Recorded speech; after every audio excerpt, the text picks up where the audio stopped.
Praise the lord. మీకందరికీ ప్రభునామములో వందనాలు తెలియజేస్తున్నాను. ప్రార్థన చేసుకుందాం. పరిశుద్ధుడైన మా తండ్రి, నీకు వందనాలు, స్తుతులు, స్తోత్రాలు నాయన. ఈ సమయాన్ని మీరు దీవెనగా మార్చండి. ఈ బిడ్డల హృదయ వాంఛలు తీర్చండి. వాక్యం మీ హృదయాల్లో ఫలింప చేయండి.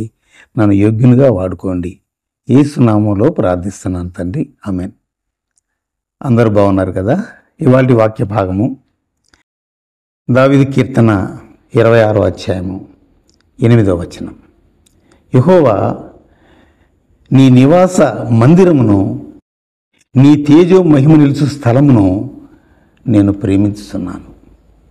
యెహోవా, నీ నివాస మందిరమును, నీ తేజో మహిమ నిలుచు స్థలమును నేను ప్రేమిస్తున్నాను. ఎంతటి గొప్ప మాట చూడండి. ఇది దేవుని యొక్క నివాస స్థలము, దేవుని మందిరము అని చెప్తున్నాడు భక్తుడు. అంతేకాదు, అక్కడ దేవుని యొక్క మహిమ నిలిచి ఉంటుందంట. కనుక ఆ స్థలాన్ని, ఆ మందిరాన్ని ఈ యొక్క దాసుడు ప్రేమిస్తున్నాను అని చెప్తున్నాడు. దేవుని మందిరం అనేది సమస్త జనులకు ప్రార్థనా మందిరం. దేవుని యొక్క ప్రసన్నత ఉండే స్థలము దేవుని మందిరము. దేవుని ధ్యానించే స్థలము.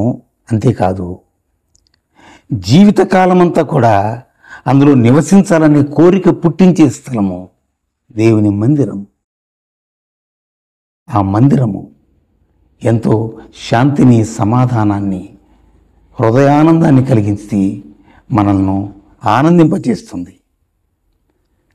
కాబట్టి దేవుని యొక్క తేజో మహిమ అక్కడ ఉంటుందని ఇక్కడ భక్తుడు తెలియజేస్తున్నాడు.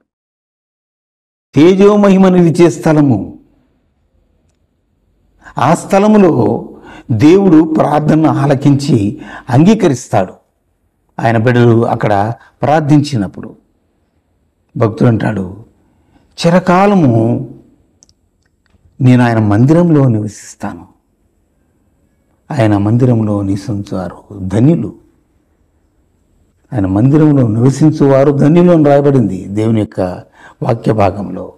అంటాడు, చిరకాలము నేను నివసిస్తాను ఆయన మందిరంలో. అంతేకాదు, మందిరమే కాదు, ఆయన ఆవరణములో ఒక దినము గడుపుట 1000 దినముల కంటే శ్రేష్టం. ఆయన మందిరములో తృప్తి ఉంటుంది. ఆయన మందిరములో సమాధానం ఉంటుంది. ఆయన మందిరములో శాంతి ఉంటుంది. ఆయన మందిరములో మేలు ఉంటుంది. ఆ మేలు చేత మనం తృప్తి పొందవచ్చు అంటాడు భక్తుడు ఇక్కడ. ఎంత మేలు ఆయన మందిరంలో మనం నివసించినట్లయితే, ప్రార్థించినట్లయితే, ఆ మందిరంలో సమయం గడిపినట్లయితే. ఒక స్త్రీ, ఆమె పేరు అన్న, ఆమె ఒక ప్రవక్తి, 84 సంవత్సరాలు విధవరాలై ఉండి దేవాలయమును విడువక ఉపవాస ప్రార్థనలతో రేయింబవళ్ళు సేవ చేసిందని లూకా సువార్త 2వ అధ్యాయం 37వ వచనం మనం చదువుకోవచ్చు. 84 సంవత్సరాలట. అంటే దేవుని మందిరంలో ఉండుట ఎంత ధన్యకరం. 84 సంవత్సరాలుండి యేసయ్యను కూడా దర్శించినట్లుగా, మనము బాలుడైన యేసయ్యను చూచినట్లుగా మనం అక్కడ చదువుకోవచ్చు. ఇక్కడ మరొక విషయాన్ని మనం జ్ఞాపకం చేసుకుందాం.